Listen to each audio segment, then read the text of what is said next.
Hello students, welcome to my class. Today we are going to start second chapter of class 10 polynomial. तो chapter शुरू करने से पहले हम पोलिनोमियल वर्ड का मीनिंग क्या होते हैं ये पहले हम समझ लेते हैं, ठीक है। तो पोलिनोमियल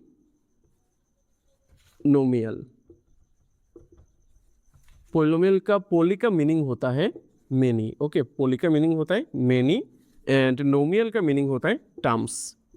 नोमियल का मीनिंग होता है टर्म्स, मतलब किसी भी एल्जेब्रिक एक्सप्रेशन का अगर मेनी टर्म्स हो ना, मेनी मतलब बहुत ज़्यादा टर्म्स हो ना, तो उसे हम बोलेंगे polynomial, okay. Now algebraic expression क्या होता है, कौन सा एल्जेब्रिक एक्सप्रेशन पोलिनोमियल होगा, पहले हम ये समझ लेते हैं, ठीक है। तो मैं कुछ एल्जेब्रिक एक्सप्रेशन में बोर्ड में लिख लेता हूँ, ठीक है। जैसे कि 2x² y प्लस 4z⁻², ये एक एल्जेब्रिक एक्सप्रेशन है, ओके। और एक दो लिख लेता हूँ, जैसे कि 3x प्लस 7y, ये भी एक एल्जेब्रिक एक्सप्रेशन है। और एक दो लिख लेता हूँ, जैसे कि x⁻1/2 प्लस y⁻3, ये भी एक एल्जेब्रिक एक्सप्रेशन है। मतलब मैंने यहाँ पर 3 एल्जेब्रिक एक्सप्रेशन लिख लिया है, ठीक है। इन 3 एक्सप्रेशन में कौन सा एल्जेब्रिक एक्सप्रेशन पोलिनोमियल होगा, पहले मैं ये समझ लेता हूँ, ठीक है। तुम्हें पहले से पता है तो तुम ट्राई कर सकते हो और आंसर दे सकते हो कमेंट में, ठीक है। इनमें से कौन सा एक्सप्रेशन पोलिनोमियल होगा। तो पहला जो एक्सप्रेशन है ना, इसमें इस यहाँ पर x की पावर क्या है 2 है, y की पावर है 1 एंड z की पावर है -2। अगर किसी भी एल्जेब्रिक एक्सप्रेशन का वेरिएबल का जो पावर है ना, ये अगर होल नंबर होता है ना, तो तभी ये एक पोलिनोमियल होता है, अदरवाइज ये एक पोलिनोमियल नहीं होता है, ठीक है।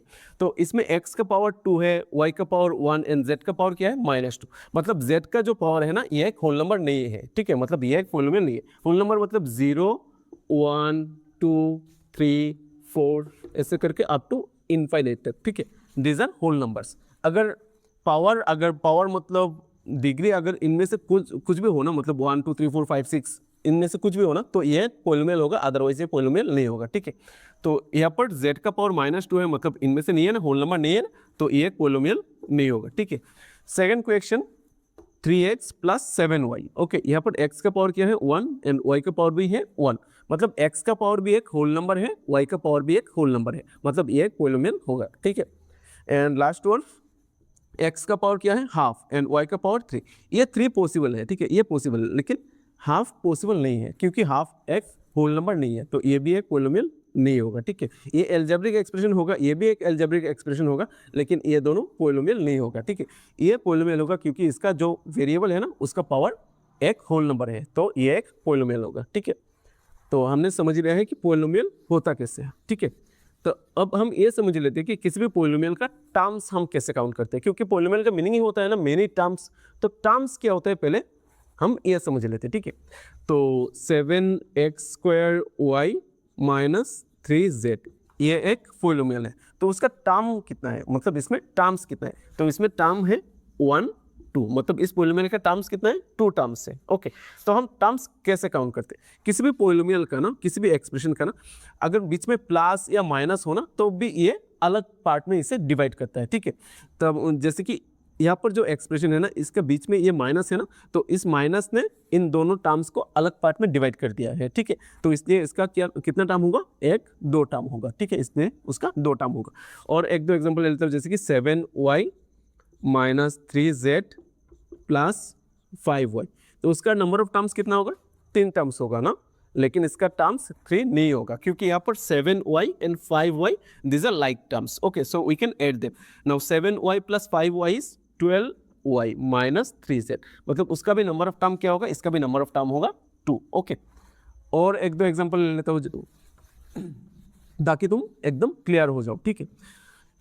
जैसे कि 7x - 5y इंटू z, तो इसका नंबर ऑफ टर्म क्या है इंटू z प्लस 3 लिख लेता हूँ, ठीक है। इसका नंबर ऑफ टर्म क्या है, इसका नंबर ऑफ टर्म्स है 4 ना, लेकिन इसका नंबर ऑफ टर्म्स 4 नहीं है, ठीक है। क्योंकि यहाँ पर जो 7x ना, 7x एक टर्म है, प्लस 3 भी एक टर्म है, लेकिन यहाँ पर 5y एंड z जो है ना, ये अलग टर्म्स नहीं है, ठीक है। ये दोनों मिला के एक ही टर्म होगा, क्योंकि इसका बीच में क्या है, बीच में मल्टीप्लाई है। अगर बीच में मल्टीप्लाई या डिवाइड हो ना, तो ये अलग टर्म नहीं होता है, ये दोनों मिला के एक ही टर्म हो जाएगा, मतलब 5y एंड z मिला के एक ही टर्म हो जाएगा, ठीक है। मतलब ये कैसा हो जाएगा, 7x - 5yz प्लस 3, मतलब ये दोनों मिला के एक टर्म हो जाएगा। तो इसका नंबर ऑफ टर्म कितना होगा, इसका नंबर ऑफ टर्म होगा 3। ओके, इसका नंबर ऑफ टर्म क्या होगा, 3 टर्म्स होगा यहाँ पर। क्लियर? तो ऐसे हम नंबर ऑफ टर्म्स काउंट कर सकते हैं। ठीक है, तो हम अब मूव करते हैं क्लासिफिकेशन, पॉलिनोमियल का क्लासिफिकेशन। पॉलिनोमियल को हम दो चीज़ के ऊपर बेस करके उसका क्लासीफाई कर सकते हैं। ठीक है, एक है उसका नंबर ऑफ टर्म्स के बेसिस में और एक है उसका डिग्री के बेसिस में। ओके, पॉलिनोमियल को हम दो चीज़ के ऊपर बेस करके उसको क्लासीफाई कर सकते हैं, एक नंबर ऑफ टर्म्स के ऊपर बेस करके और दूसरा उसका डिग्री का ऊपर बेस करके। नाउ डिग्री क्या होता है, डिग्री तो मैंने बताया नहीं, नंबर ऑफ टर्म्स तो बता दिया लेकिन डिग्री तो बताया नहीं। डिग्री मतलब किसी भी पॉलिनोमियल का हाईएस्ट पावर होता है। ठीक है, डिग्री मतलब किसी भी पॉलिनोमियल का हाईएस्ट पावर, जैसे कि 5x² + z, इसका डिग्री क्या होगा, इसका डिग्री होगा 2, क्योंकि इसमें वेरिएबल का हाईएस्ट पावर क्या है, वेरिएबल का हाईएस्ट पावर है 2, इसमें हाईएस्ट पावर क्या है 1 है ना, z का पावर 1 है ना, मतलब हाईएस्ट पावर क्या होगा 2 होगा, मतलब इसका डिग्री क्या होगा 2 होगा। मतलब डिग्री मतलब किसी भी पॉलिनोमियल का हाईएस्ट पावर। ओके, तो इन दो चीज़ के ऊपर बेस करके हम पॉलिनोमियल को कुछ पार्ट्स में डिवाइड कर सकते हैं। ठीक है, तो नंबर ऑफ टर्म्स के ऊपर बेस करके मैं पहले कर लेता हूँ। ठीक है, टर्म्स के ऊपर एंड डिग्री के ऊपर। तो पहले टर्म्स के ऊपर बेस करके मैं डिवाइड कर लेता हूँ। टर्म्स के ऊपर बेस करके पहला जो होगा ना, ये होगा मोनोमियल। मोनोमियल मीन्स अगर किसी भी पॉलिनोमियल का सिर्फ एक ही टर्म होगा ना, तो उसे हम बोलेंगे मोनोमियल। सिर्फ एक टर्म अगर होगा, उसका कुछ एग्जाम्पल मैं साइड में लिख लेता हूँ, जैसे कि 2x, ओनली 5 और 3z, ये सब क्या होगा, ये सब मोनोमियल होगा। ओके, देन बाइनोमियल मीन्स क्या होगा, बाइनोमियल मीन्स तुम्हें कुछ पता चल रहा है ना, बाई मीन्स क्या तो होता है, बाई मीन्स 2, मतलब बाइनोमियल का मीनिंग क्या होगा, 2 टर्म्स, मतलब किसी पॉलिनोमियल का अगर 2 टर्म्स होता है ना, तो उसे हम बोलेंगे binomial. Okay, binomial, by means 2, नोमियल means terms. Okay, so binomial means 2 terms, 5x² + 7, ये क्या होगा, ये बाइनोमियल होगा। और हम ऐसे भी लिख सकते हैं 5y + 3z, ये भी बाइनोमियल होगा। हमें टर्म्स जब लिखते हैं ना, तो हमें एक चीज़ नोटिस करना है कि दो अगर लाइक टर्म हो ना, तो उसे हम अलग टर्म्स काउंट नहीं कर सकते। अगर लाइक टर्म होगा तो ये ऐड हो जाएगा। जैसे कि मैं एक दो एग्जांपल ले लेता हूँ, जैसे कि 3y + 5y + z, यहाँ पर 3 टर्म नहीं होगा, ये भी 2 टर्म से होगा, क्योंकि 3y एंड 5y मिला के ये 8y हो जाएगा, n + z सेम रहेगा, ये भी बाइनोमियल हो जाएगा। ठीक है, तो ये है बाइनोमियल्स का example. Now after binomial, trinomial. Okay, trinomial means 3 terms, मतलब किसी भी पॉलिनोमियल का अगर 3 टर्म होता है ना, तो उसे हम बोलेंगे ट्राइनोमियल। जैसे कि 7x² + 5z + y, ये एक ट्राइनोमियल होगा।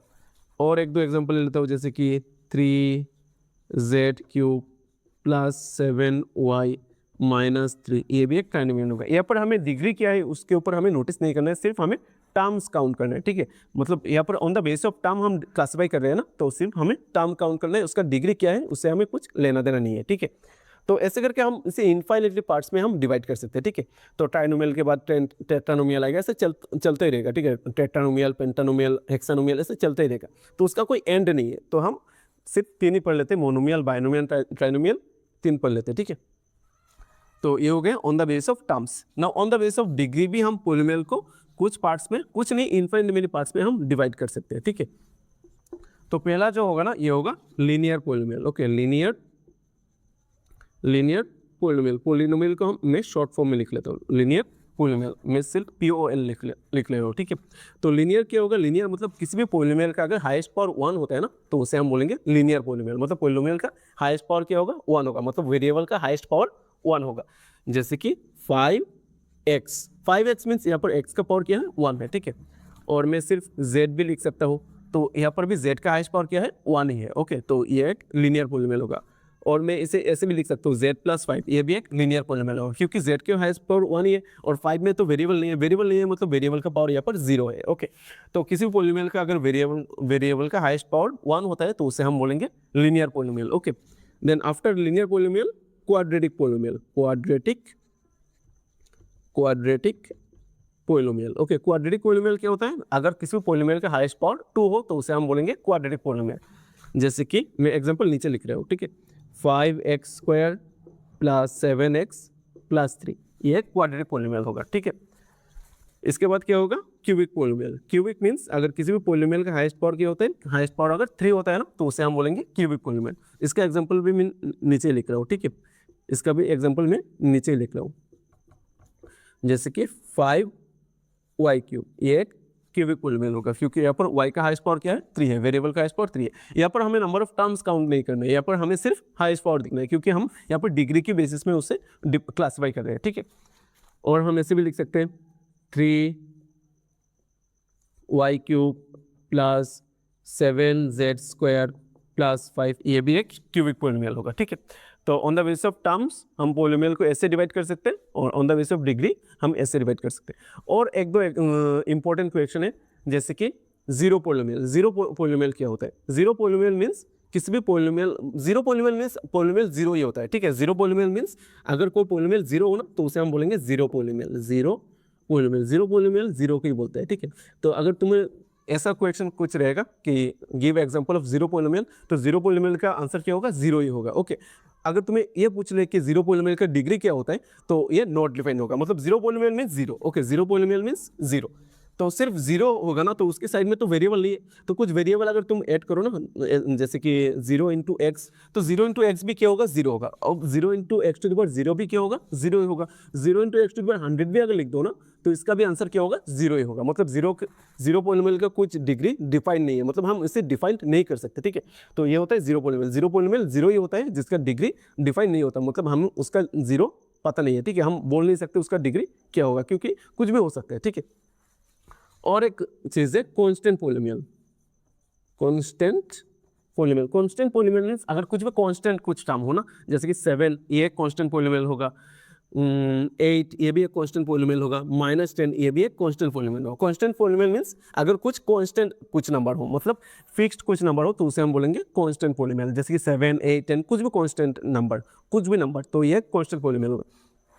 तो यहाँ पर भी एक क्वेश्चन पूछ सकता है कि किसी भी कांस्टेंट पोलिनोमियल का डिग्री क्या होता है, ठीक है। डिग्री होगा उसका जीरो, ओके। क्योंकि हम 7 को, ओनली 7 को हम ऐसे भी लिख सकते हैं 7x टू द पावर 0, क्योंकि x टू द पावर 0 का वैल्यू क्या हो जाएगा? 1, and 7 into 1 is equal to 1, क्योंकि 7 into x to the power 0 is 1, मतलब 7 इंटू 1 इज 7, मतलब 7 को हम ऐसे लिख सकते हैं 7x टू द पावर 0। तो किसी भी कांस्टेंट पोलिनोमियल का डिग्री क्या होता है? जीरो होता है। एंड जीरो पोलिनोमियल का डिग्री क्या होता है? नॉट डिफाइंड होता है, ठीक है। एंड लीनियर का तो तुम्हें पता ही 1 होता है, क्वाड्रेटिक का 2 होता है, क्यूबिक का 3 होता है, और जीरो का नॉट डिफाइंड, जीरो पोलिनोमियल का degree not defined, and constant polynomial का डिग्री जीरो होता है। ये बहुत इंपॉर्टेंट है, ओके। ये कभी कभी एमसीक्यू में पूछ सकते हैं, ठीक है, कुछ कभी एमसीक्यू में पूछ सकते हैं, तो इसके लिए तुम्हें ये अच्छे से याद रखना है, ठीक है। जीरो पोलिनोमियल का नॉट डिफाइंड होगा, जीरो पोलिनोमियल का डिग्री क्या होगा? नॉट डिफाइंड होगा, एंड कांस्टेंट पोलिनोमियल का डिग्री क्या होगा? जीरो होगा, ठीक है। स्टूडेंट्स, हमने पोलिनोमियल का मीनिंग क्या होता है ये भी समझ लिया, एंड पोलिनोमियल का क्लासिफिकेशन हम कैसे करते हैं ये भी हमने समझ लिया। हमने मतलब पोलिनोमियल का क्लासिफिकेशन भी हमने कर लिया। अब हम ये समझेंगे कि पोलिनोमियल का जीरो क्या होता है, मतलब किसी भी पोलिनोमियल का जीरो क्या होता है हम ये समझेंगे, क्योंकि इस एक्सरसाइज में तुम्हें पोलिनोमियल का जीरो ही निकलना है, ठीक है। जीरो क्या होता है तुम्हें ये निकलना है। तो मैं एक दो ऐसे पोलिनोमियल लिख लेता हूँ जिसका हमें जीरो निकलना है, जैसे कि x+2, इस पोलिनोमियल का जीरो क्या होगा? तो किसी भी पोलिनोमियल का जीरो मतलब x और y का ऐसा ही कुछ वैल्यू होता है जिसके लिए पोलिनोमियल का आंसर जीरो आ जाए, ओके। तो इस पोलिनोमियल में देखो, अगर x की जगह में अगर मैं -2 लिख दूँ ना, तो -2 + 2 आंसर क्या हो जाएगा? जीरो हो जाएगा। मतलब x का वैल्यू अगर मैं -2 पुट कर दूँ ना, तो आंसर क्या आ जाएगा? जीरो आ जाएगा। मतलब इस पोलिनोमियल का जीरो क्या होगा? जीरो होगा -2, मतलब x = -2 इस पोलिनोमियल का जीरो होगा। मतलब किसी भी पोलिनोमियल का जीरो मतलब क्या होता है? किसी भी पोलिनोमियल का जीरो का मतलब होता है कि उसका वेरिएबल का ऐसा कुछ वैल्यू जिसे पुट करने से पूरा पोलिनोमियल का आंसर क्या आ जाता है? पूरा पोलिनोमियल का आंसर जीरो आ जाता है, ठीक है। मैं और एक दो एग्जांपल ले लेता हूँ, जैसे कि 5x - 10, ये भी एक पोलिनोमियल है, इसका जीरो हम निकालते हैं, ठीक है। इसका जीरो क्या होगा? तो यहाँ पर एक चीज नोटिस करो, अगर x की जगह में मैं 2 पुट कर देता हूँ ना, तो उसका आंसर जीरो आ जाएगा। 5 × 2 - 10, 5 × 2 इज 10, 10 - 10, 10 - 10 इज जीरो। मतलब x का वैल्यू 2 पुट करने से हमें आंसर क्या मिलता है? आंसर जीरो मिलता है, सॉरी 10 - 10 इज जीरो, तो आंसर जीरो मिलता है। मतलब इस पोलिनोमियल का जीरो क्या होगा? इस पोलिनोमियल का जीरो होगा 2, ओके। इस पोलिनोमियल का जीरो क्या होगा? x = 2 होगा इस पोलिनोमियल का जीरो। मतलब किसी भी पोलिनोमियल का जीरो क्या होता है? ऐसा एक वैल्यू जिसे पुट करने से पूरा पोलिनोमियल का आंसर जीरो आ जाता है, ठीक है। तो यही होता है जीरो ऑफ पोलिनोमियल। तो हमें अब यह समझ में आ गया कि किसी भी पोलिनोमियल का जीरो का मतलब क्या होता है, ठीक है। तो अब पोलिनोमियल, किसी भी पोलिनोमियल के जीरो कितना हो सकता है, किसी भी पोलिनोमियल का मतलब कितना जीरो हम निकाल सकते हैं। जैसे कि एक और एग्जांपल ले लेते हैं, जैसे कि एक्स स्क्वायर माइनस 4, ये भी एक पोलिनोमियल है, तो इसका जीरो कितना होगा।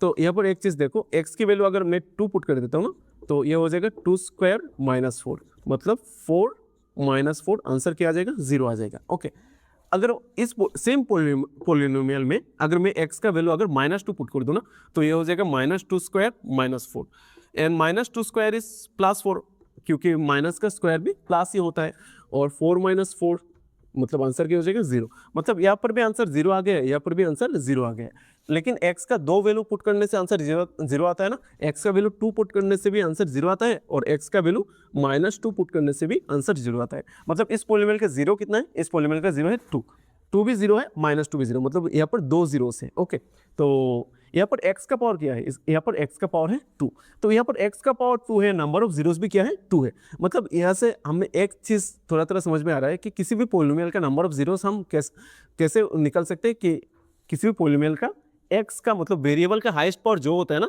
यही नंबर ऑफ जीरोस होता है, उतना ही नंबर ऑफ जीरोस होता है, और इससे कम भी हो सकते हैं, कुछ केस में उससे कम भी हो सकता है। ठीक है, तो मतलब किसी भी पोलिनोमियल का नंबर ऑफ जीरोस हम कैसे निकल सकते हैं, उसका हाईएस्ट पावर देख के निकल सकते हैं। बताओ, हम किसी भी पोलिनोमियल का ग्राफ देख के उसका नंबर ऑफ जीरोस कितना होगा, हम ये कैसे निकालेंगे।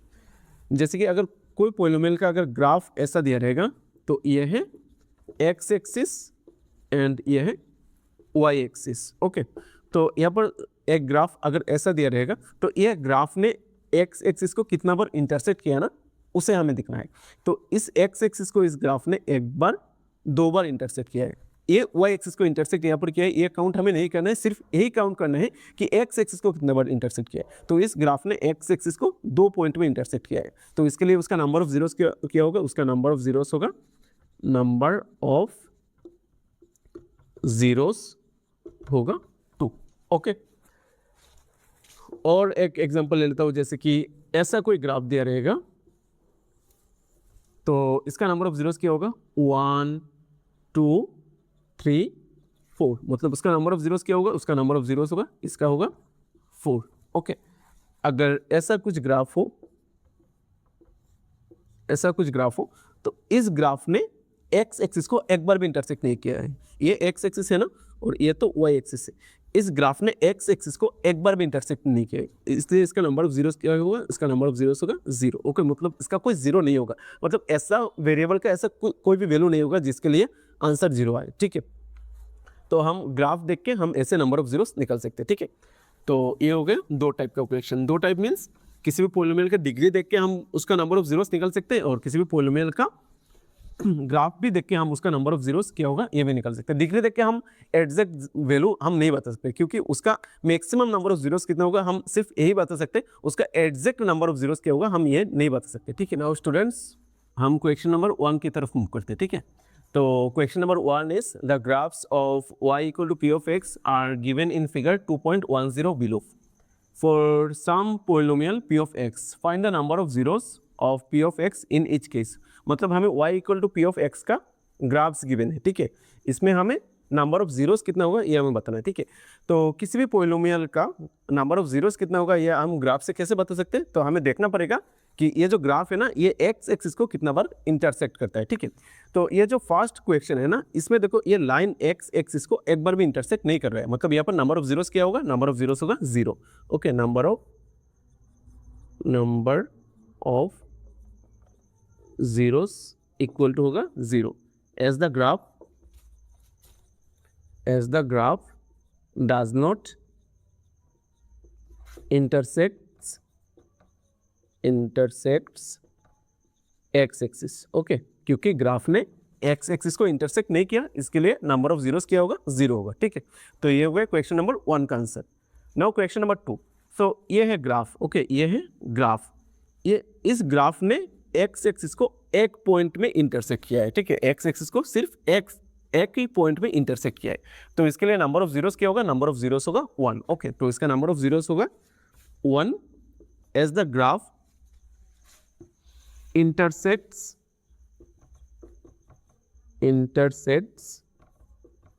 x axis at 1 point। Okay, क्योंकि ग्राफ ने एक्स एक्सिस को 1 पॉइंट पे इंटरसेक्ट किया है, इसके लिए नंबर ऑफ जीरोस भी क्या होगा 1 ही होगा, ठीक है। तो ये हो गया क्वेश्चन नंबर 2 का answer. Okay, now question number 3, तो ये है ग्राफ।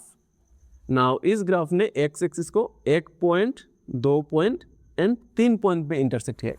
ये वाई एक्सिस है, इस पॉइंट पे इंटरसेक्ट करने से ये नंबर ऑफ जीरोस में काउंट नहीं होगा, क्योंकि हमें सिर्फ काउंट करना है कि एक्स एक्सिस को कितना बार इंटरसेक्ट किया है, ठीक है। तो एक्स एक्सिस को 1, 2, 3 पॉइंट में इंटरसेक्ट किया है, तो इसके लिए नंबर ऑफ जीरोस क्या होगा, नंबर ऑफ जीरोस होगा 3 as the graph intersects x axis at 3 points. Okay, now question number 6, तो इस ग्राफ ने एक्स एक्सिस को 1 बार, 2 बार, 3 बार इंटरसेक्ट किया है, इसके लिए नंबर ऑफ जीरोस क्या होगा 3 होगा as the graph intersects x axis at 3 points. इसका आंसर और इसका आंसर सेम ही है, ठीक है। तो ये हो गया क्वेश्चन नंबर 1, 2, 3 एंड 6 का answer. Question number 4 and 5 is homework. Okay, these are homework you have to do by yourself. We have covered exercise 2.1. Now we are moving towards exercise 2.2. Okay, इस exercise में हमें कुछ quadratic polynomial given होगा, उसका zeros निकालना है, ठीक है। क्वाड्रेटिक पोलिनोमियल का जीरोस निकालना है, उसके बाद हमें क्वाड्रेटिक पोलिनोमियल का जो जीरोस है उसके साथ उसका कोफिशिएंट का रिलेशन वेरीफाई करना है, ठीक है। तो क्वाड्रेटिक पोलिनोमियल होता क्या है? क्वाड्रेटिक पोलिनोमियल मैंने तुम्हें ऑलरेडी बताया है कि किसी भी पोलिनोमियल का अगर वेरिएबल का हाईएस्ट पावर अगर 2 हो ना, तो उसे हम क्या बोलते हैं, उसे हम बोलते हैं क्वाड्रेटिक पोलिनोमियल। जैसे कि x² माइनस 2x प्लस 1, ये एक क्वाड्रेटिक पोलिनोमियल है। यहाँ पर x का हाईएस्ट पावर क्या होगा, x का हाईएस्ट पावर है 2, यहाँ पर x का पावर 1 है और इसमें पावर क्या है 2 है, मतलब हाईएस्ट पावर क्या होता है, यहाँ पर हाईएस्ट पावर है 2, मतलब ये एक क्वाड्रेटिक पोलिनोमियल है, ठीक है।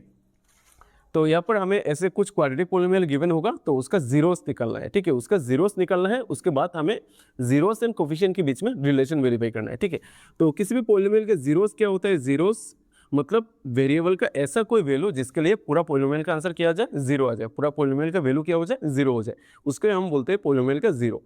तो इस पोलिनोमियल में जीरोस कितना होगा, इस पोलिनोमियल का जीरोस 2 होगा, क्योंकि मैंने तुम्हें ऑलरेडी बताया था कि किसी भी पोलिनोमियल का अगर डिग्री अगर 2 हो ना, तो उसका नंबर ऑफ जीरोस भी क्या होता है, 2 होता है।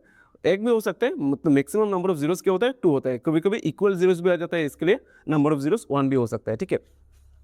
तो इस पोलिनोमियल का जीरो क्या होगा, इसमें अगर x की जगह में हम 1 पुट कर देते हैं ना, तो अगर ये हो जाएगा 1² minus 2 into 1 plus 1। Now 1² is 1 and 2 into 1 is 2 plus 1. Now 1 plus 1 2 and 2 minus 2. 2 minus 2 is 0. मतलब यहाँ पर x के जगह में अगर हम 1 पुट कर देते हैं ना, तो उसका पूरा पोलिनोमियल का आंसर क्या आ जाएगा, 0 आ जाएगा। तो इस पोलिनोमियल का 0 क्या है, 1, इस पोलिनोमियल का एक 0 है। ओके, तो मैं फिर से पोलिनोमियल का 0 क्या होता है ये तुमने समझा दिया, ठीक है। ना हमें क्या करना है, हमें यहाँ पर यह करना है कि पोलिनोमियल का जीरोस निकलना है और जीरोस एंड कोफिशिएंट के बीच में रिलेशन वेरीफाई करना है। तो ये जो पोलिनोमियल है ना, ये क्वाड्रेटिक पोलिनोमियल है, क्योंकि इसमें हाईएस्ट पावर 2 है, तो इसका जीरो कितना होगा, जीरोस 2 जीरोस होगा।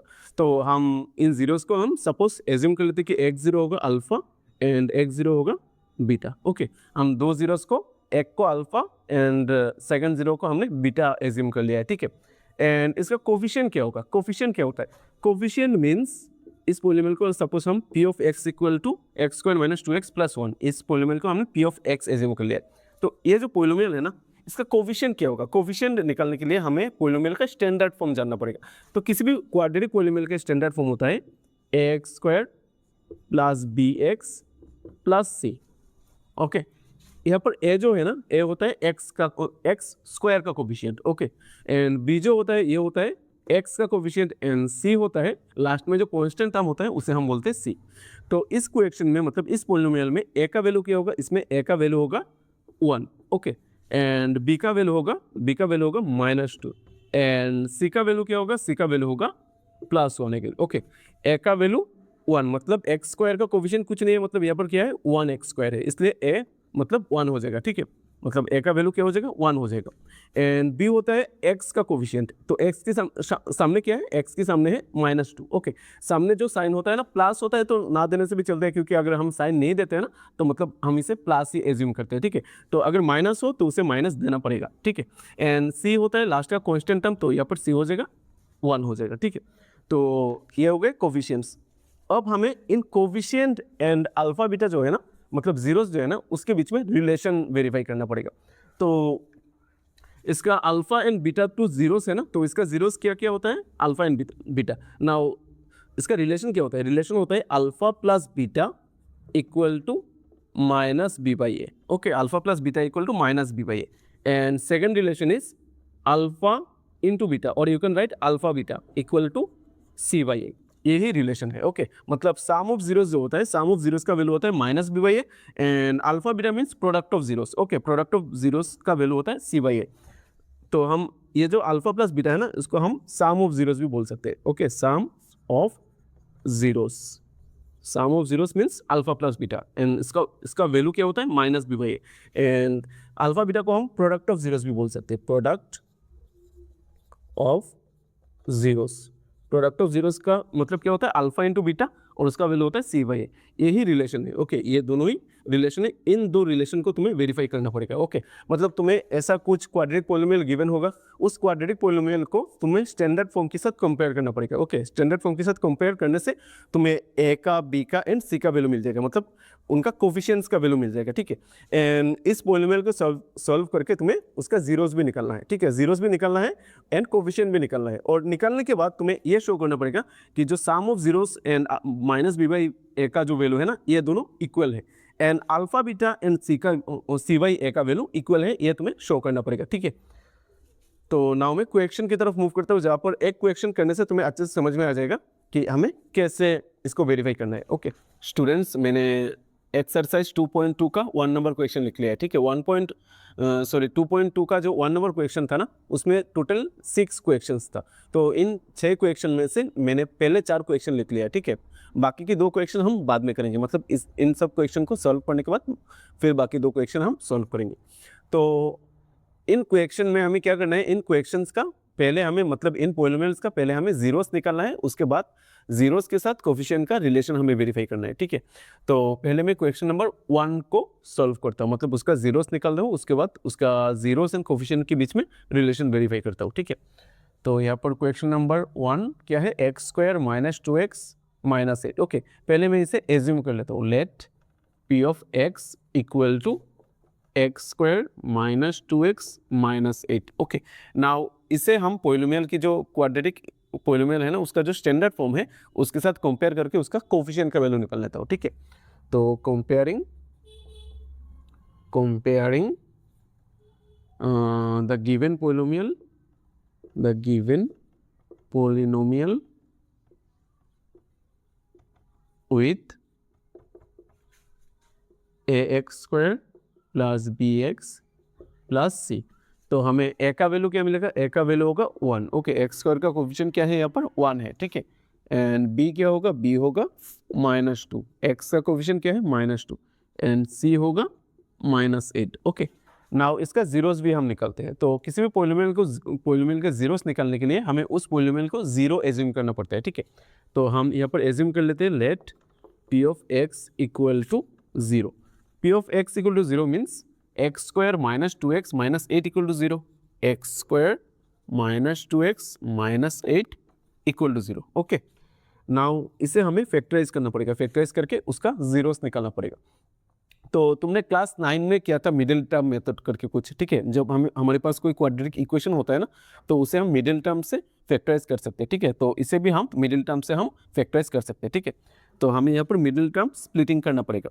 तो x² को हम सेम लिख लेते हैं, उसके बाद ये जो कोफिशिएंट होता है ना, बीच का जो टर्म है, उसका जो कोफिशिएंट है ना, उसको हमें 2 पार्ट में डिवाइड करना है। ठीक है, तो इसकी कोफिशिएंट की जगह पर हम एक ब्रैकेट दे देते हैं। ठीक है, एंड उसके बाद का जो x है ना, ये भी ब्रैकेट के बाहर चला जाएगा, ये भी सेम रहेगा, एंड लास्ट टर्म जो है ना -8, ये भी सेम रहेगा। ठीक है, इसके बाद हमें जो ब्रैकेट दिया ना, उसके बीच में क्या साइन होगा, इसे हमें निकलना है। तो इसे हम कैसे निकल सकते हैं, यहाँ पर x² का सामने साइन क्या है, उसका साइन है पॉजिटिव साइन है, सामने कुछ साइन नहीं है ना, मतलब पॉजिटिव है, और लास्ट टर्म जो है ना, इसके सामने क्या है, नेगेटिव साइन है। ओके, जो फर्स्ट टर्म का साइन होता है एंड लास्ट टर्म का साइन होता है ना, ये इन दोनों साइन को हम मल्टीप्लाई करना पड़ता है हमें।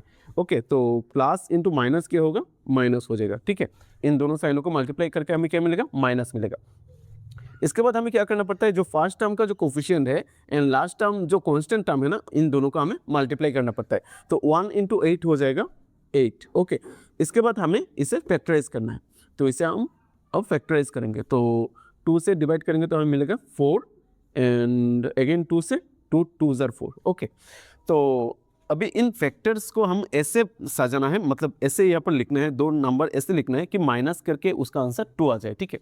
तो यहाँ पर अगर हम 2 2 ज़र 4 ले लेते हैं ना, 2 2 ज़र 4 ले लेते हैं और ये 2 अलग से होगा तो 4 माइनस 2 क्या हो जाएगा, 2 हो जाएगा, ठीक है। तो यहाँ पर पहला जो नंबर होगा ये होगा 4 एंड बाद में क्या होगा 2, तो 4 माइनस 2 क्या हो जाएगा, 2 हो जाएगा, मतलब इस टर्म का इक्वल हो जाएगा, ठीक है। तो नाउ इसको हम स्प्लिट करना पड़ेगा, तो एक्स स्क्वायर मतलब ब्रैकेट उठाना पड़ेगा, x square minus 4 into x is 4x and minus into minus is plus, so plus 2x and minus 8 भी सेम रहेगा, इक्वल टू 0 रहेगा, ठीक है। तो उसके बाद हमें क्या करना पड़ेगा, पहला जो दो टर्म है ना उससे उन दोनों टर्म में से हमें कुछ कॉमन लेना पड़ेगा, जो कॉमन होता है उसे हमें कॉमन लेना पड़ेगा। तो यहाँ पर एक्स स्क्वायर मतलब एक्स यहाँ पर 2 बार है, मतलब एक्स इंटू एक्स है and 4x means 4 into x, okay. तो यहाँ पर भी x है, यहाँ पर भी x है, ओके। तो यहाँ पर से हम x कॉमन ले सकते हैं, तो x यहाँ पर कॉमन आ जाएगा। तो यहाँ पर x square means x into x ना 2 बार है ना, तो एक बार अगर कॉमन ले लेते हैं तो एक x रह जाएगा, ओके। और इसमें से 4x में से अगर x कॉमन चला जाएगा तो यहाँ पर 4 रह जाएगा एंड लास्ट का दो टर्म है ना उसमें से भी हमें कॉमन लेना पड़ेगा। तो यहाँ पर 2x एंड ये है 8, 2x एंड 8 में कॉमन क्या होता है, 2 कॉमन होता है, क्योंकि हम 8 को भी 2 से डिवाइड कर सकते हैं, ओके। तो यहाँ पर कॉमन आ जाएगा +2, ओके। तो 2 कॉमन आ जाएगा तो यहाँ पर रहेगा x एंड 2 4 ज़र 8 ना, तो यहाँ पर रह जाएगा -4, ये माइनस है ना तो ये माइनस रह जाए, तो -4 इक्वल टू 0। नाउ इन पहले दो टर्म में से फिर से हमें, मतलब पहले दो टर्म नहीं, इसमें से और इसमें से हमें कॉमन लेना पड़ेगा। तो यहाँ पर कॉमन क्या है, x माइनस 4 क्या है, कॉमन है, ओके। x माइनस 4 कॉमन चला आएगा तो इसके बाद क्या रह जाएगा, फर्स्ट टर्म में रह जाएगा x एंड लास्ट टर्म में रहेगा +2, मतलब x + 2 रह जाएगा एंड इक्वल टू 0 हो जाएगा। यहाँ पर देखो x minus 4 into x + 2 equal to 0, मतलब इन दोनों टर्म्स को मल्टीप्लाई करते हैं ना तो हमें क्या मिलेगा, 0 मिलेगा। मतलब या तो x माइनस 4 का वैल्यू 0 होगा और या तो x + 2 का वैल्यू 0 होगा, तो इसमें से हमें आइदर और करना पड़ेगा, ठीक है। मतलब या इसमें से हमें x का 2 वैल्यू मिलेगा, ये जो एक्सप्रेशन है ना इसमें से हमें x का 2 वैल्यू मिलेगा, ओके। तो आइदर हम बोल सकते हैं कि x minus 4 equal to 0, that means इसका वैल्यू 0 होगा, तो x minus 4 equal to 0 means x equal to क्या हो जाएगा, 4 हो जाएगा, ठीक है। और हम बोल सकते हैं कि x + 2 इक्वल टू 0, मतलब जो सेकेंड में जो एक्सप्रेशन है ना उसका वैल्यू 0 हो सकता है, ठीक है। तो और इसमें से हमें मिल जाएगा x इक्वल टू -2, मतलब x का हमें 2 वैल्यू मिला है, ठीक है। x का वैल्यू 4 भी हो सकता है, x का वैल्यू -2 भी हो सकता है। मतलब अगर इस पोलिनोमियल में हम x का वैल्यू अगर 4 पुट करते हैं ना तो उसका वैल्यू क्या आ जाएगा, 0 आ जाएगा। और अगर हम x का वैल्यू -2 भी पुट करेंगे ना फिर भी आंसर क्या आ जाएगा, 0 आएगा। मतलब इस पोलिनोमियल का 2 0 से, एक है 4 और एक है -2, ठीक है। ये दोनों है इस पोलिनोमियल का जीरोस। तो हमें पोलिनोमियल का जीरोस भी मिल गया एंड कोफिशिएंट भी मिल गया। तो अब हमें क्या करना है, अब हमें करना है कि पोलिनोमियल का जो जीरोस है ना, जीरोस एंड कोफिशिएंट के बीच में रिलेशन वेरीफाई करना है, ओके। तो पहला रिलेशन क्या है, पहला रिलेशन है sum of zeros equal to क्या होता है, -b/a, ओके। तो हम सम ऑफ जीरोस का रिलेशन वेरीफाई करते हैं। तो now sum of zeros equal to क्या होगा, सम ऑफ जीरोस मीन्स हमें इन दो जीरोस को ऐड करना है। जीरो मीन्स x का ऐसा कोई वैल्यू जिसके लिए पोलिनोमियल 0 होता है, तो इन दो जीरोस को हमें ऐड करना है, मतलब 4 को और -2 को ऐड करना है।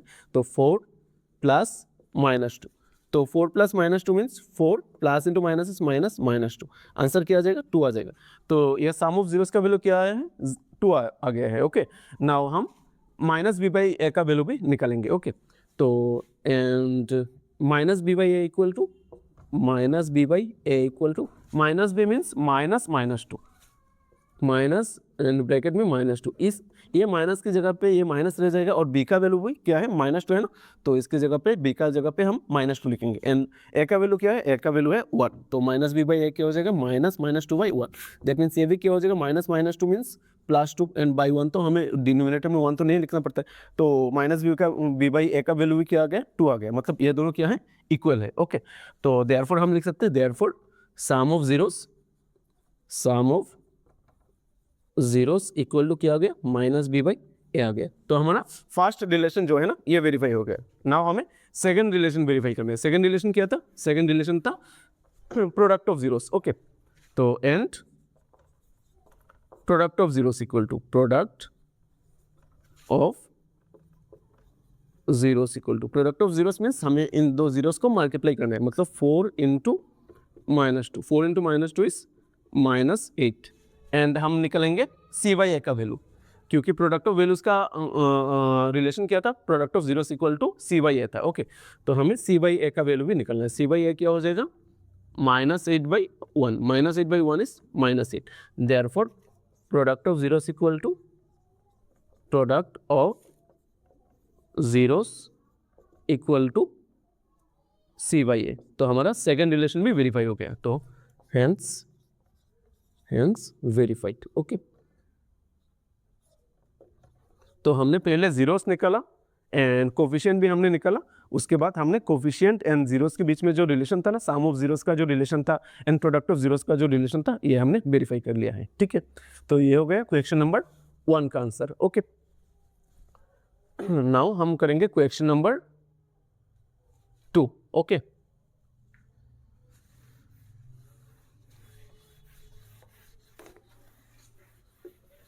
तो इसमें भी हमें सेम ही करना है। पहले हमें जीरोस निकालना है, उसके बाद जीरोस एंड कोफिशिएंट के बीच में रिलेशन वेरीफाई करना है। ठीक है, तो क्वेश्चन नंबर 2 क्या है? क्वेश्चन नंबर 2 है 4s² - 4s + 1। तो लेट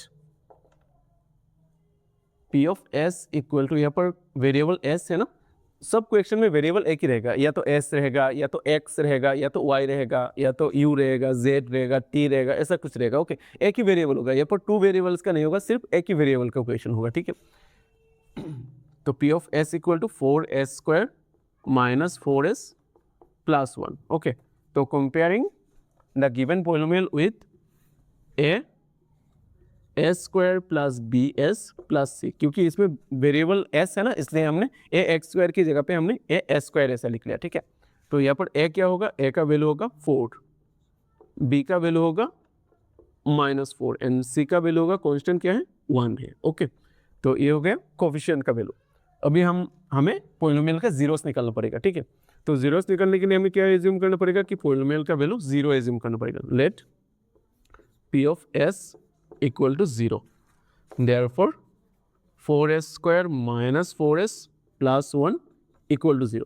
नाउ इसे भी हमें मिडिल टर्म करना है, मिडिल टर्म स्प्लिटिंग करना है, मतलब मिडिल टर्म को हम स्प्लिट करेंगे। ठीक है, तो 4s² माइनस की जगह पे माइनस रहेगा और इस 4 की जगह में यहाँ पर ब्रैकेट चलाएगा। ठीक है, तो उसके बाद s ब्रैकेट के बाहर सेम रहेगा और +1 भी सेम रहेगा। ठीक है, नाउ जो ब्रैकेट के बीच का जो साइन है ना, उसे देना पड़ेगा। तो फर्स्ट टर्म भी पॉजिटिव है एंड लास्ट टर्म भी पॉजिटिव है, positive into positive is positive. Okay, plus into plus is plus, so ये बीच में प्लस रहेगा। नाउ हमें फर्स्ट टर्म का जो कोफिशिएंट है और लास्ट टर्म जो है ना, उसे मल्टीप्लाई करना है। तो 4 × 1 = 4, तो ये हो गया 4। उसके बाद हमें क्या करना पड़ेगा? उसके बाद हमें 4 को फैक्टराइज करना पड़ेगा। तो 2 × 2 = 4, तो हम 2 + 2 अगर लिख देते हैं ना, तो 2 + 2 होकर 4 ही हो जाएगा। ठीक है, तो ये क्या होगा? ये होगा 2 + 2। तो उसके बाद हमें ब्रैकेट को उठाना है। तो 4s² - 2 × s is -2s and plus into minus is minus again 2s and +1, okay, equal to 0। Now हमें फर्स्ट 2 टर्म से कॉमन लेना है। फर्स्ट 2 टर्म में कॉमन क्या है?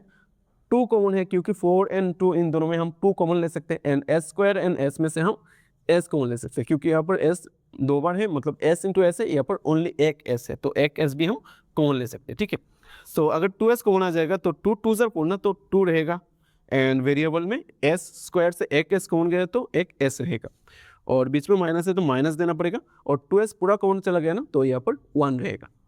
नाउ लास्ट 2 टर्म में से कॉमन क्या होगा? लास्ट 2 टर्म में 2s एंड 1 में कुछ कॉमन नहीं है।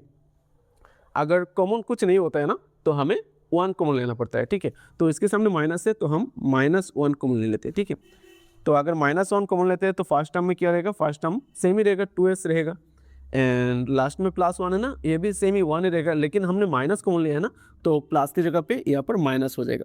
अगर हम माइनस कॉमन लेते हैं ना, तो अगर कोई पे अगर प्लस देखा हो तो उसे हमें माइनस देना पड़ता है, अगर माइनस देखा हो तो उसे हमें प्लस देना पड़ता है। तो ये फर्स्ट टर्म जो था ना, ये नेगेटिव था, ये पॉजिटिव हो गया, ये पॉजिटिव था, ये नेगेटिव हो गया। ठीक है, तो उसके बाद हमें इन दोनों में से कॉमन लेना है। ओके, यहाँ पर 2s minus one, 2s minus one common है, तो 2s माइनस वन कॉमन चला आएगा। तो फर्स्ट टर्म में रहेगा 2s एंड सेकेंड टर्म में रहेगा माइनस वन इक्वल टू 0। तो अब हमें दो जीरोस मिल जाएगा क्योंकि हमें दो फैक्टर्स मिल गए हैं ना। तो उसके बाद हमें करना है आइदर और करके दो जीरोस निकलना है, ठीक है। तो आइदर हम बोल सकते हैं कि 2s minus one is equal to 0, 2s minus one equal to 0, और 2s equal to 1 minus one इस साइड में जाएगा तो प्लस 1 हो जाएगा, और s इक्वल टू 1/2। और हम बोल सकते हैं कि 2s माइनस वन ये सेम ही है। ओके, 2s माइनस वन ये भी सेम ही है, तो इसमें से भी हमें क्या मिलेगा, s इक्वल टू हाफ ही मिलेगा। मतलब यहाँ पर जो दो जीरोस है ना, ये दोनों जीरो इक्वल है, ठीक है, सेम जीरोस ही है, ठीक है। तो यहाँ पर हमें दो जीरोस मिल गए हैं। नाउ हमें रिलेशन वेरीफाई करना है। तो हमारे पास दो रिलेशन है, एक सम ऑफ जीरोस का relation and product of zeros का रिलेशन। तो हम एक एक करके दोनों रिलेशन वेरीफाई करते हैं, ठीक है। तो पहला रिलेशन क्या है, now sum of zeros, sum of zeros equal to क्या होता है, माइनस बी बाई ए होता है ना। तो पहले हम सम ऑफ जीरोस का वैल्यू निकाल लेते हैं। सम ऑफ जीरोस मीन्स इन दोनों जीरोस को हमें ऐड करना है, तो हाफ प्लस हाफ। अगर दोनों हाफ है ना तो इन दोनों का अगर ऐड करते हैं तो हमें मिलेगा 1। एंड माइनस बी बाई ए का वैल्यू भी हम निकालते हैं। माइनस बी बाई ए का वैल्यू क्या होगा, minus B means minus, in bracket में क्या होगा, -4 by A is 4, and minus into minus is plus, तो 4/4, एंड 4/4 मीन्स 1। मतलब therefore sum of zeros equal to minus B by A, मतलब sum of zeros का value minus B by ए का equal हो गया, ठीक है। एंड हमें सेकेंड रिलेशन क्या है, प्रोडक्ट ऑफ जीरोस का रिलेशन है, and product of zeros equal to product of zeros equal to, product means हमें इन दोनों को मल्टीप्लाई करना है, तो हाफ इंटू हाफ, तो हाफ इंटू हाफ क्या हो जाएगा, 1/1, 1 ज़र 1 एंड 2 ज़र 4। एंड हमें सी बाई ए का वैल्यू भी निकलना है क्योंकि प्रोडक्ट ऑफ जीरोस किसका इक्वल होता है, सी बाई ए का इक्वल होता है, ये हमें वेरीफाई करना है, ठीक है। तो हमें सी बाई ए का वैल्यू भी निकलना है। तो सी बाई ए का वैल्यू क्या होगा, सी क्या है यहाँ पर 1 एंड ए क्या है 4, मतलब 1/4। तो ये इक्वल हो गया ना, therefore product of zeros equal to C by A, hence verified. Okay, verify हो गया। तो ये हो गया क्वेश्चन नंबर 2 का आंसर। तो हमने क्वेश्चन नंबर 1 सॉल्व कर लिया है एंड क्वेश्चन नंबर 2 भी हमने सॉल्व कर लिया, ठीक है। And question number 3 question number 1 and 2 की तरह सेम ही है, लेकिन यहाँ पर एक चीज़ अलग है। इसमें अलग क्या है, अलग है ये जो 7x है ना, ये मिडिल में होना चाहिए, ठीक है, ये बीच में होना चाहिए, ये लास्ट में नहीं होना चाहिए। क्योंकि हम पॉलीनोमियल का जब लिखते हैं ना, इसे हम या तो असेंडिंग ऑर्डर में लिखेंगे, मतलब जो वेरिएबल का पावर है, या तो इसे हम असेंडिंग ऑर्डर में लिखेंगे या तो हम इसे डिसेंडिंग ऑर्डर में लिखेंगे, ठीक है। तो ये कैसा होगा, ये होगा 6x² minus 7x and -3 last में चला जाएगा, ये बाद में चला जाएगा और ये बीच में चला आएगा, ठीक है। तो तुम्हें ऐसे एज्यूम करना है। इसके बाद तुम्हें सेम तरीके से मिडिल टर्म करके उसका जीरोस निकलना है एंड उसको कंपेयर करके उसका ए बी सी का वैल्यू निकलना है, ठीक है। इसके बाद तुम रिलेशन वेरीफाई कर सकते हो, ठीक है। तो क्वेश्चन नंबर 3 तुम खुद से कर लेना, ठीक है। Now we are moving towards question number 4। Students, अब मैंने क्वेश्चन नंबर 4, 5 एंड 6 लिख लिया है, ठीक है। तो अब हम क्वेश्चन नंबर 4 का सॉल्यूशन निकालेंगे, मतलब 4 का जीरोस निकालेंगे। उसके बाद जीरोस एंड कोफिशिएंट के बीच में रिलेशन वेरीफाई करेंगे। तो पहले मैं इसको एज्यूम कर लेता हूँ, let P of U equal to 4u² plus 8u। इसके बाद उसको स्टैंडर्ड फॉर्म से कंपेयर करके उसका कोफिशिएंट निकल लेते हैं। comparing the given polynomial with au² plus bu plus c। यहाँ पर वेरिएबल u है ना, इसलिए मैंने au² plus bu plus c ले लिया है, ठीक है, u ले लिया है। तो इसके बाद हम a का वैल्यू क्या होगा, हम a का वैल्यू निकालेंगे। a का वैल्यू होगा 4, b का वैल्यू होगा 8 एंड सी का वैल्यू होगा 0, क्योंकि यहाँ पर कोई कांस्टेंट टर्म नहीं है। कांस्टेंट टर्म नहीं है मतलब कांस्टेंट टर्म 0 होगा, ठीक है। तो इसके लिए सी का वैल्यू क्या होगा, 0 होगा। नाउ हम जीरोस निकालेंगे। Let P of U equal to 0, और हम लिख सकते हैं 4u² plus 8u equal to 0।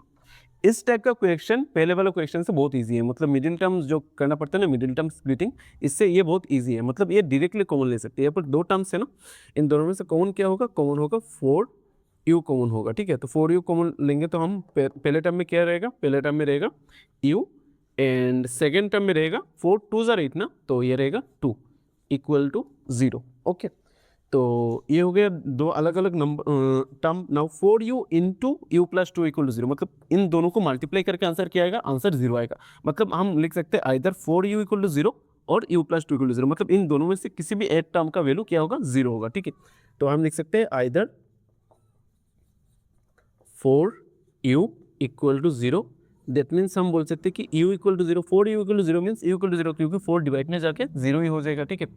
और हम लिख सकते हैं u प्लस 2 इक्वल टू 0 और u इक्वल टू -2, प्लस 2 उस साइड में चला जाएगा तो ये हो जाएगा -2। मतलब इस पॉलिनोमियल का जीरोस क्या है, इस पॉलिनोमियल का जीरोस है 0 एंड -2। मतलब u का वैल्यू हम 0 बैठाएंगे तो भी इस पॉलिनोमियल का आंसर 0 आ जाएगा, और -2 बैठाने से भी इसका आंसर क्या आ जाएगा, 0 आ जाएगा। तो हम कोफिशिएंट का वैल्यू भी निकल लिया हमने, पॉलिनोमियल का कोफिशिएंट भी निकल लिया है और जीरोस भी निकल लिया है, ठीक है। उसके बाद हमें क्या निकलना पड़ेगा, उसके बाद हमें जीरोस एंड कोफिशिएंट के बीच में जो रिलेशन है ना, उससे हमें वेरीफाई करना पड़ेगा। तो अब हम रिलेशन वेरीफाई करते हैं, ठीक है। तो पहला रिलेशन क्या था, सम ऑफ जीरोस का रिलेशन था। Now sum of zeros means हमें दो जीरो को ऐड करना है, मतलब 0 प्लस -2, 0 प्लस -2, मतलब ये क्या हो जाएगा, -2, क्योंकि 0 के साथ कुछ भी अगर ऐड करो ना, ये आंसर सेम ही रहता है, क्योंकि 0 ऐड करने से आंसर चेंज नहीं होता, ठीक है। तो ये -2 ही रहेगा। तो इसके बाद हमें सम ऑफ जीरोस का वैल्यू क्या था, -b/a था ना, तो -b/a का वैल्यू भी हमें निकालना है। तो -b/a का वैल्यू क्या होगा, -b means -8 and divided by a का वैल्यू क्या है, 4 है, मतलब -8/4। तो ये क्या हो जाएगा, 4 2 ज़ा 8 ना, तो ये हो जाएगा -2, okay. That means sum of zeros equal to -b/a।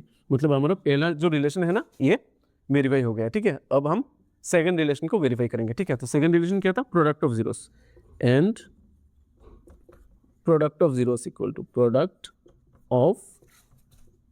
Equal to मतलब हमें जीरोस को मल्टीप्लाई करना है, मतलब 0 इंटू -2, 0 इंटू -2, तो ये क्या हो जाएगा, ये हो जाएगा 0 इंटू -2 इज 0। और प्रोडक्ट ऑफ जीरोस का वैल्यू क्या था, c/a था, तो हमें c/a का वैल्यू भी निकालना पड़ेगा। तो c/a का वैल्यू क्या होगा, c का वैल्यू क्या है, c का वैल्यू 0 एंड a है 4, मतलब 0/4, 0/4 मीन्स 0। तो प्रोडक्ट ऑफ जीरोस का वैल्यू भी क्या आ गया, 0 आ गया, एंड c/a का वैल्यू भी 0 आ गया, मतलब product of zeros equal to c/a। Therefore product of zeros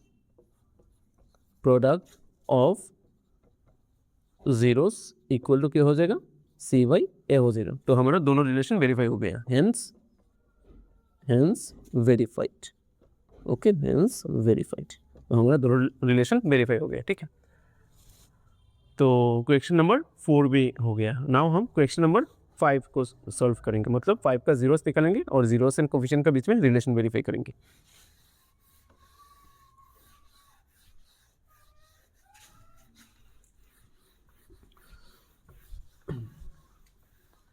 तो क्वेश्चन नंबर 5 में पहले हम पॉलिनोमियल को एज्यूम कर लेते हैं। लेट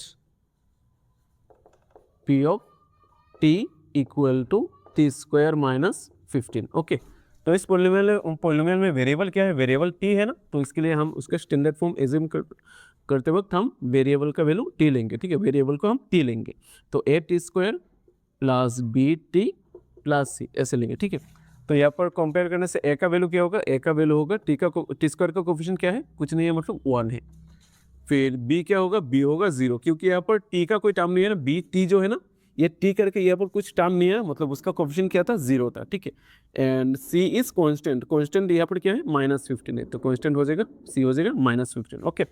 उसके बाद हमें इस पॉलिनोमियल का जीरोस निकालना है, ठीक है। तो let P of T equal to 0, that means हम लिख सकते हैं T square minus 15 equal to 0, और टी स्क्वायर इक्वल टू क्या हो जाएगा -15, उस साइड में जाने से ये हो जाएगा +15, और T equal two plus minus √15। Okay, अगर स्क्वायर हो ना तो वही साइड में हमें स्क्वायर रूट देना पड़ता है, और प्लस माइनस भी देना पड़ेगा क्योंकि टी का वैल्यू प्लस भी पॉसिबल है और माइनस भी पॉसिबल है। ओके, एक्चुअली हमें स्क्वायर रूट के पहले हमें प्लस माइनस साइन देना पड़ता है, ठीक है, लेकिन हर वक्त मतलब हर कंडीशन में हमें प्लस माइनस नहीं देना पड़ता है। कुछ कंडीशन में माइनस पॉसिबल नहीं होते हैं, जैसे कि किसी चीज़ का एज का टाइम में और लेंथ का टाइम में, तब माइनस पॉसिबल नहीं होता है, ठीक है, तो उस कंडीशन में माइनस पॉसिबल नहीं होता है, इसलिए वहाँ पर प्लस माइनस नहीं देना पड़ता है। लेकिन किसी भी पॉलिनोमियल का जीरो जो होता है ना, ये एक नेगेटिव नंबर भी हो सकता है, पॉजिटिव नंबर भी हो सकता है, ठीक है, इसलिए हमें प्लस माइनस देना पड़ेगा। तो यहाँ पर हमें टी का दो वैल्यू मिला है, ठीक है, एक वैल्यू क्या है +√15 एंड अदर जो सेकंड जो वैल्यू है ना, ये है -√15। ओके, तो हमें दो जीरोस मिल गए हैं। नाउ हमें जीरोस एंड कोफिशिएंट के बीच में रिलेशन वेरीफाई करना है, तो हम पहला रिलेशन वेरीफाई करते हैं। Now sum of zeros equal to sum of zeros equal to sum of zeros means यहाँ पर x0 क्या है, x0 है +√15 एंड सेकंड जीरो है -√15। तो +√15 एंड -√15 ये कैंसिल हो जाएगा, तो ये आंसर हो जाएगा 0। ओके, एंड -b/a का वैल्यू क्या होगा, -b/a का वैल्यू होगा -b, यहाँ पर क्या है 0 है ना, तो 0/a का वैल्यू क्या है 1, 0/1 इज 0, मतलब therefore sum of zeros equal to -b/a। तो फर्स्ट रिलेशन वेरीफाई हो गया, ठीक है। अब हम सेकंड रिलेशन वेरीफाई करेंगे। सेकंड रिलेशन क्या है, प्रोडक्ट ऑफ जीरोस का, ठीक है, तो and product of zeros, product of zeros means हमें इन जीरोस को मल्टीप्लाई करना है। तो x0 है +√15, एक है -√15, तो √15 इंटू -√15, तो एक पॉजिटिव में है और एक नेगेटिव में है, तो positive into negative is negative हो जाएगा, ठीक है। एंड दो सेम नंबर है ना रूट के अंदर, तो मल्टीप्लाई होगा तो रूट चला जाएगा और एक नंबर रह जाएगा, तो ये होगा -15 होगा, मतलब प्रोडक्ट ऑफ जीरोस का वैल्यू क्या होगा -15। एंड हमें c/a का वैल्यू भी निकलना है, तो c/a क्या होगा, c का वैल्यू क्या है -15 एंड a का वैल्यू क्या है, a का वैल्यू है 1, तो -15/1 मतलब ये क्या हो जाएगा, ये होगा -15, मतलब प्रोडक्ट ऑफ जीरोस का वैल्यू एंड c/a का वैल्यू भी सेम आ गया। तो therefore product of zeros equal to c/a। Okay, therefore verify हो गया, हमारा दोनों रिलेशन वेरीफाई हो गया, हेंस वेरीफाइड, ठीक है। एंड क्वेश्चन नंबर 6 जो है ना, ये क्वेश्चन नंबर 1 एंड 2 की तरह सेम ही है, मतलब इसे भी हमें मिडिल टर्म से स्प्लिटिंग करना पड़ेगा, उसके बाद हमें कॉमन लेके उसका जीरोस निकालना पड़ेगा, ठीक है। First 2 terms and last 2 terms में से कॉमन लेके उसका जीरोस निकालना पड़ेगा। ये 1 नंबर एंड 2 नंबर क्वेश्चन की तरह सेम हो जाएगा, ठीक है, ये भी तुम खुद से कर लेना। स्टूडेंट्स, अब हम क्वेश्चन नंबर 2 की तरफ मूव कर रहे हैं, ठीक है। तो the second question is find a quadratic polynomial each with the given numbers as the sum and product of its zeros respectively, मतलब हमें यहाँ पर कुछ पॉलिनोमियल का sum of zeros and product of zeros का वैल्यू गिवन है, ठीक है। Sum of zeros and product of zeros given है, हमें इससे उसका पॉलिनोमियल निकालना है। ये 1 नंबर क्वेश्चन का ठीक ऑपोजिट क्वेश्चन है, मतलब 1 नंबर क्वेश्चन में हमें पॉलिनोमियल गिवन था, हमें sum of zeros and product of zeros का रिलेशन वेरीफाई करना था, लेकिन यहाँ पर हमें sum of zeros and product of zeros given है, हमें पॉलिनोमियल निकालना है, ठीक है, मतलब क्वाड्रेटिक पॉलिनोमियल हमें निकालना है। तो हम एक एक करके सब क्वेश्चन का आंसर निकालेंगे, ठीक है। तो यहाँ पर क्वेश्चन नंबर 1 क्या है, 1 में सम ऑफ जीरोस का वैल्यू क्या है, 1 में सम ऑफ जीरोस का वैल्यू है 1/4, तो given sum of zeros means alpha plus beta, we can write alpha plus beta, okay, given alpha plus beta equal to 1/4 and product of zeros means alpha beta equal to -1। अब हमें इसका formula जानना पड़ेगा। किसी भी polynomial का अगर sum of zeros and product of zeros given होना या जीरोस गिवन होना, तो उस जीरोस से हम पॉलिनोमियल को कैसे निकालते हैं उसका एक फॉर्मूला भी है, ओके। तो फॉर्मूला इज द रिक्वायर्ड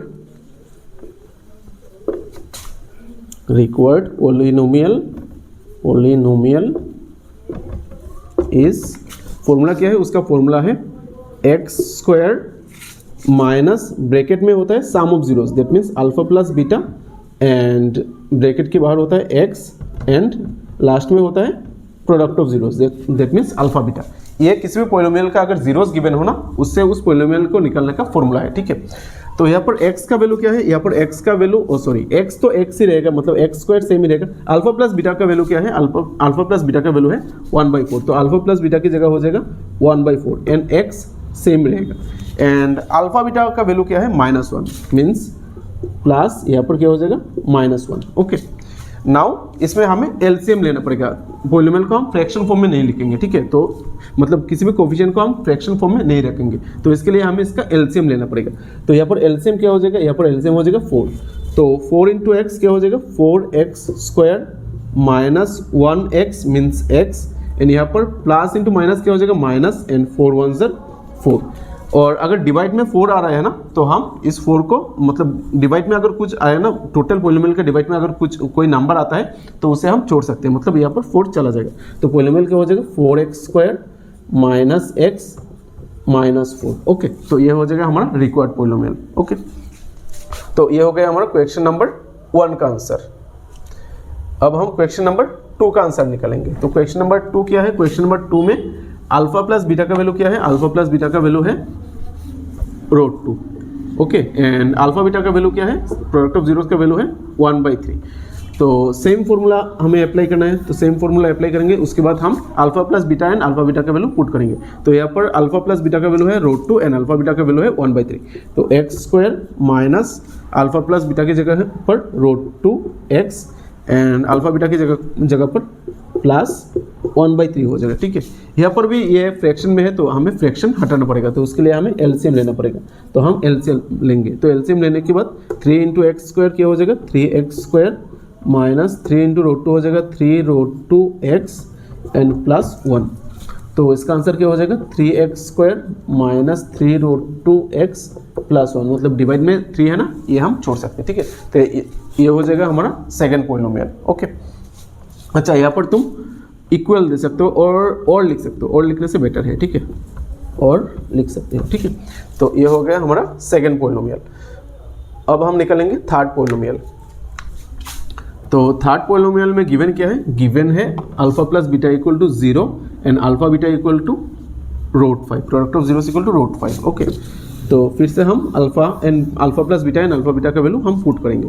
तो और x² minus alpha plus beta का वैल्यू क्या है 0, मतलब यह हो जाएगा 0 × x प्लस अल्फा बीटा का वैल्यू हो जाएगा √5। नाउ 0 × x तो 0 हो जाएगा, मतलब इसका आंसर क्या हो जाएगा x² प्लस √5, मतलब third polynomial is x² plus √5। ये हो गया हमारा क्वेश्चन नंबर 3 का answer. Okay, now question number 5। Question number 5 में अल्फा प्लस बीटा का वैल्यू क्या है, अल्फा प्लस बीटा का वैल्यू है -1/4 एंड अल्फा बीटा का वैल्यू क्या है 1/4। ओके, तो हम alpha plus beta and alpha beta का वैल्यू पुट करेंगे। तो और x² minus alpha plus beta की जगह पर क्या हो जाएगा -1/4x प्लस अल्फा बीटा क्या है 1/4 है, अल्फा बीटा का वैल्यू है 1/4, और x² यहाँ पर माइनस इंटू माइनस क्या हो जाएगा प्लस 1/4x प्लस 1/4। तो यहाँ पर हमें 4 एलसीएम लेना पड़ेगा, तो 4 आ जाएगा एलसीएम। तो 4 × x² क्या हो जाएगा 4x² plus 1x means x and plus 1 रह जाएगा, क्योंकि इसका डिनोमिनेटर सेम ही है, इन दोनों टर्म का डिनोमिनेटर सेम है। तो यहाँ पर हम 4 को छोड़ सकते हैं, क्योंकि 4 डिवाइड में टोटल पॉलिनोमियल का डिवाइड में है, तो इसे हम छोड़ सकते हैं, ठीक है। तो इसका आंसर क्या हो जाएगा 4x² प्लस x प्लस 1। तो ये हो गया हमारा रिक्वायर्ड पॉलिनोमियल, ठीक है। तो हमने क्वेश्चन नंबर 1, 2, 3 एंड 5 कर लिया, ठीक है। And question number 4 and question number 6 is homework. Okay, ये तुम खुद से कर लेना। So students, we have completed second chapter of class 10 and I will make another video on this chapter covering the topics which are important for your board exam. And if you found this class helpful for you, then please share it with your friends. Thank you.